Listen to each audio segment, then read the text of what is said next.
Assalamualaikum warahmatullahi wabarakatuh. Apa kabarnya hari ini anak-anak ibu yang soleh dan soleha?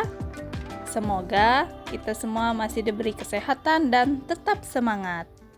Bertemu lagi pada pembelajaran pendidikan agama Islam dan budi pekerti pada kelas 6, pembelajaran 4, ayo kita berzakat. Tujuan pembelajaran zakat. 1. Peserta didik mampu memahami pengertian zakat. 2. Peserta didik mampu mengetahui hukum zakat. 3. Peserta didik mampu menyebutkan macam-macam zakat. Yang keempat, menjelaskan tata cara atau ketentuan menunaikan zakat fitrah maupun zakat mal. Yang terakhir, menjelaskan golongan yang berhak menerima zakat. Apakah anak soleh dan soleha sudah tahu apa itu zakat? Zakat menurut bahasa membersihkan. Menurut istilah, zakat berarti mengeluarkan sebagian dari harta tertentu yang telah mencapai nisab. Jadi, zakat itu sebagian harta tertentu yang wajib dikeluarkan oleh umat Islam untuk diberikan kepada orang yang berhak menerimanya. Zakat terbagi menjadi dua, yaitu zakat fitrah dan zakat mal. Zakat fitrah adalah zakat yang wajib dikeluarkan oleh setiap muslim yang mampu. Zakat fitrah mengeluarkan beras atau makanan pokok lainnya sebesar 2,5 kg atau 3, liter tiap orang. Waktu pembayaran zakat fitrah adalah menjelang hari raya Idul Fitri, agar orang-orang yang tidak mampu dapat bergembira bersama menikmati hari raya Idul Fitri. Orang yang wajib membayar zakat. Yang pertama, beragama Islam. Laki-laki dan perempuan sejak usia bayi, anak-anak atau lanjut usia. Yang kedua, memiliki penghasilan yang cukup untuk kebutuhan sehari-hari. Nah, zakat fitrah untuk anak-anak akan menjadi tanggungan orang tua mereka. Yang terakhir, orang itu masih hidup sampai akhir Ramadan. Selanjutnya, zakat mal. Pengertian zakat mal disebut juga dengan zakat harta, yaitu mengeluarkan sebagian harta kekayaan yang dimilikinya apabila telah mencapai nisab. Pengertian nisab di sini lama waktu suatu harta menjadi milik seseorang dalam jumlah tertentu.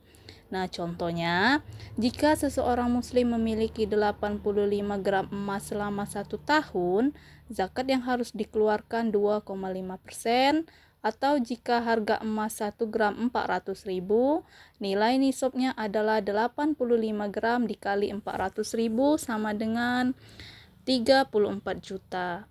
Nah, zakat yang harus dikeluarkan 2,5% dari 34 juta yaitu 850.000.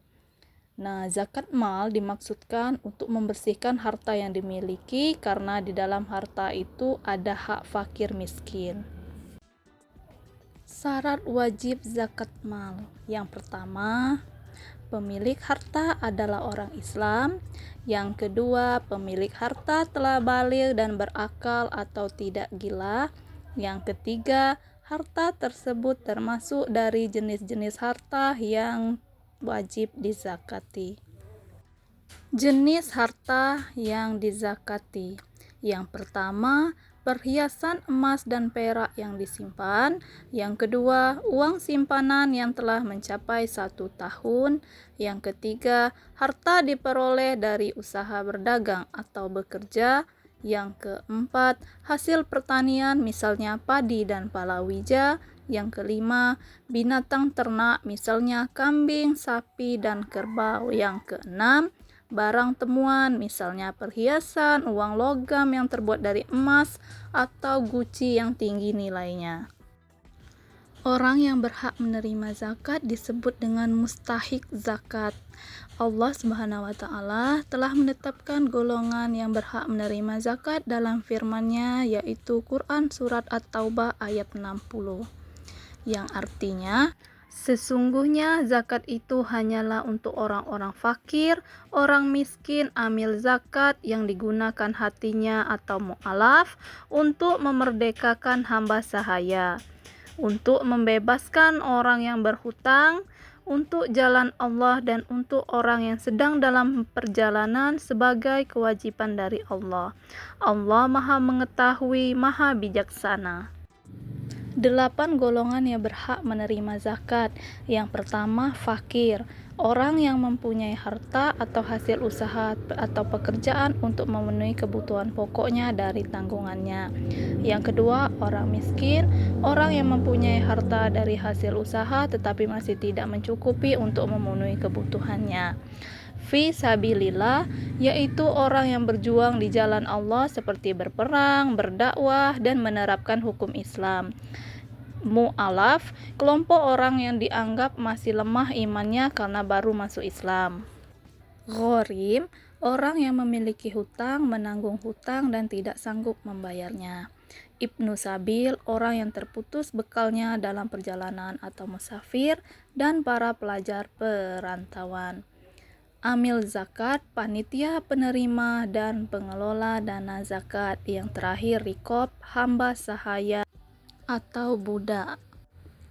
Hikmah dari berzakat yaitu membersihkan harta dan jiwa pembayar zakat dari sifat kikir, tama, atau rakus. Yang kedua, membantu orang yang kesusahan atau kesulitan dari segi ekonomi, mendorong manusia untuk berjiwa sosial dari segi ekonomi juga.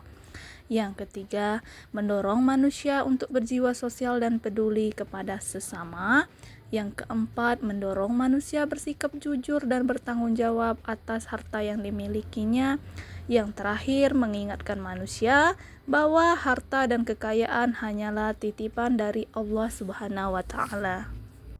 Itulah tadi pembelajaran materi tentang zakat. Semoga bermanfaat bagi anak soleh dan soleha ibu. Ibu akhiri, wassalamualaikum warahmatullahi wabarakatuh.